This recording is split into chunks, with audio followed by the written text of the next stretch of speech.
Shalom, selamat pagi Bapak Ibu dan saudaraku yang dikasihi oleh Tuhan. Bersyukur hari ini saya bisa menjumpai Bapak Ibu dan saudara di dalam tayangan video singkat ini. Saudara, sebelum kita membaca dan kembali kita merenungkan kebenaran firman Tuhan, terlebih dahulu kita akan tunduk kepala, kita berdoa. Mari kita berdoa. Bapa kami yang ada di dalam surga, sebentar Tuhan kami akan membaca dan merenungkan firman-Mu. Bantulah kami dan tolonglah kami Tuhan. Anugerahkan kepada kami hikmat supaya kami dapat mengerti, memahami firman-Mu. Kami boleh menangkap setiap pesan yang mau Tuhan sampaikan kepada kami. Berkati hamba-Mu yang berbicara, menyampaikan firman hari ini. Demikian pula setiap kami yang mendengar firman-Mu. Kami diberkati oleh firman. Terima kasih Tuhan, ini doa kami. Di dalam nama Tuhan Yesus kami bersyukur, kami berdoa. Amin. Saudaraku dikasihi oleh Tuhan, beberapa minggu yang lalu kita sudah bersama-sama membahas tentang bagaimana Yesus memberi makan 5.000 orang. Dan minggu yang lalu saudara, kita sudah belajar bersama dari satu sikap yang ditunjukkan oleh Filipus di dalam Injil Yohanes pasal 6 ayat 1 sampai dengan ayat yang ke-7. Bagaimana Filipus pada saat itu ketika menghadapi kondisi yang ada di depan matanya, bagaimana Yesus menantang mereka, meminta kepada para murid untuk memberi makan 5.000 orang kurang lebih, belum termasuk wanita dan anak-anak. Murid-murid harus memberi mereka makan, tetapi Filipus menunjukkan satu sikap pesimis, putus asa, putus harapan, diliputi dengan keraguan dan kehilangan satu sikap optimismenya. Filipus hanya fokus pada apa yang dihadapannya. Dia hanya melihat apa yang dihadapannya dengan mata jasmani dan dengan sikap pesimismenya. Filipus lupa bahwa di hadapannya ada Yesus, ada Tuhan yang sanggup melakukan hal yang tidak mungkin menjadi mungkin.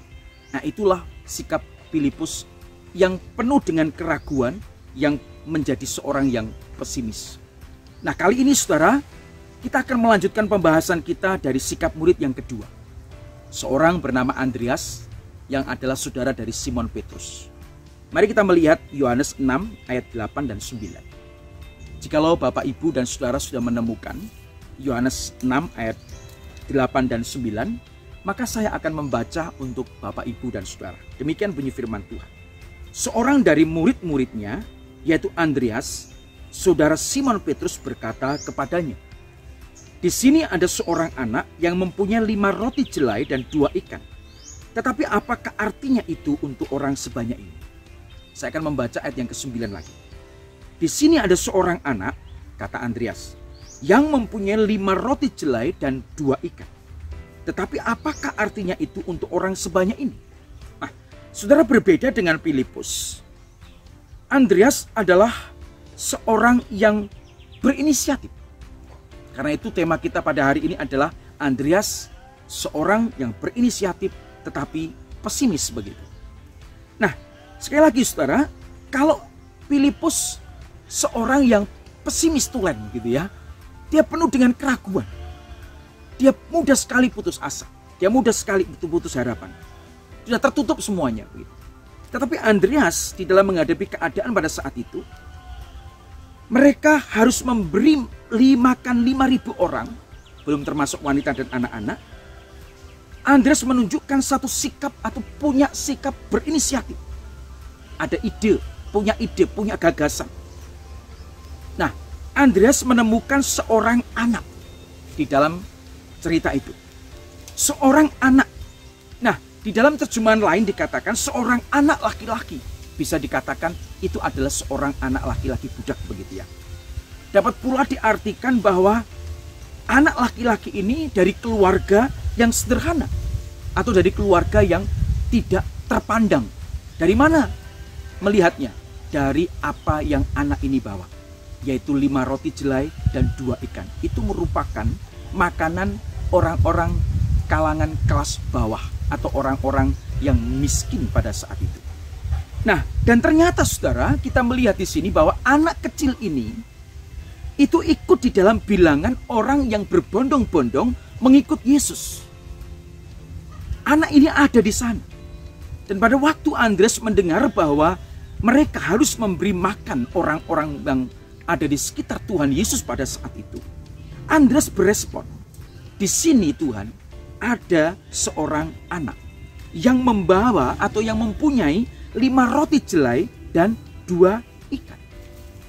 Saudara, mari kita coba membayangkan kondisi pada saat itu. Ada orang banyak yang berkumpul.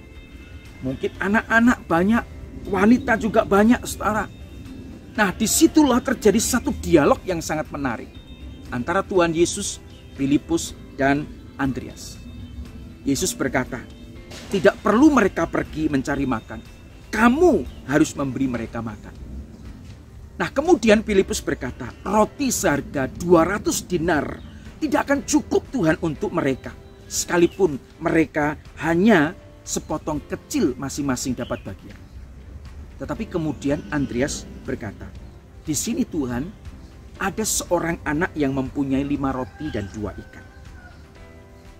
Saudara, kalau seandainya sampai di sini, maka kita bisa berkata bahwa Andreas adalah seorang yang punya inisiatif.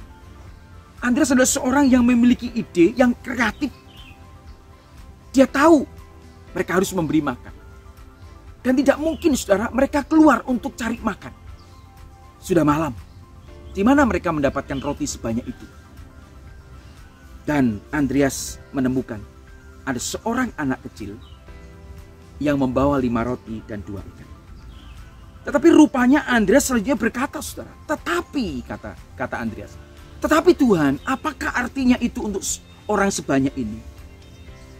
Saudara, kalau seandainya, ini kita berandai-andai begitu ya, kalau seandainya Andreas pada saat itu berkata begini, Tuhan, di sini ada seorang anak yang mempunyai 5 roti dan 2 ikan. Saya percaya kok Tuhan. Tuhan sanggup melakukan mukjizat. Sehingga dengan 5 roti dan 2 ikan ini, maka semua cukup untuk sebanyak orang ini. Wah, ini luar biasa. Tetapi rupanya saudara tidak demikian. Andreas berkata, tetapi apakah artinya itu untuk orang sebanyak ini? Dia melihat 5 roti dan 2 ikan. Ya, mungkin di dalam kresek ya, mungkin di atas piring kecil dan lain sebagainya, mungkin di dalam kotak makanan begitu ya.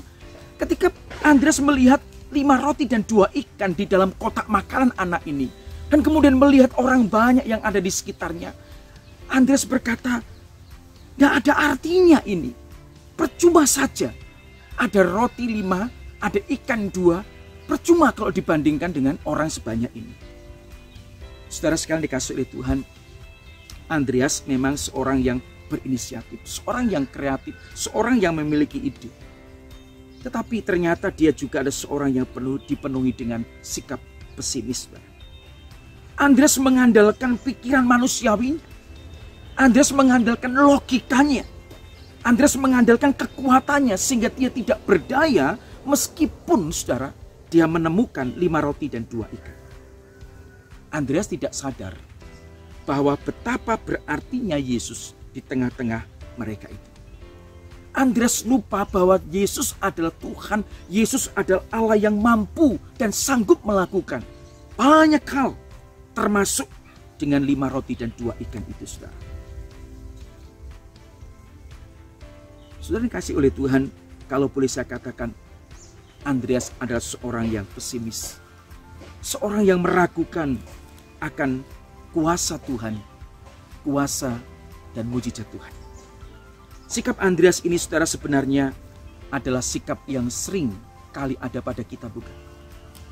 Dalam menghadapi kondisi di depan kita yang mungkin sulit, penuh dengan ketidakpastian, penuh dengan kemustahilan, atau kondisi yang tidak terkendali, tidak bisa kita kendalikan. Kadang kita ada ide, ada gagasan, ada kreativitas, tetapi kemudian kita ragu dan menjadi seorang yang pesimis. Saudara, mari kita belajar dari firman Tuhan yang kita baca hari ini, dari sikap Andreas ini. Kita ada ide, ada gagasan. Mari kita serahkan pada Tuhan. Dan jangan pernah kita menjadi seorang yang ragu. Kita harus yakin bahwa Tuhan ada di pihak kita. Kita harus penuh dengan keyakinan bahwa Tuhan akan menolong kita dan mujizat Tuhan akan terjadi dalam hidup kita. Jangan jadi orang yang pesimis, saudara. Orang yang pesimis melihat kesulitan dalam setiap tantangan. Itu orang yang pesimis. Jadi orang yang pesimis itu melihat kesulitan demi kesulitan dalam setiap tantangan.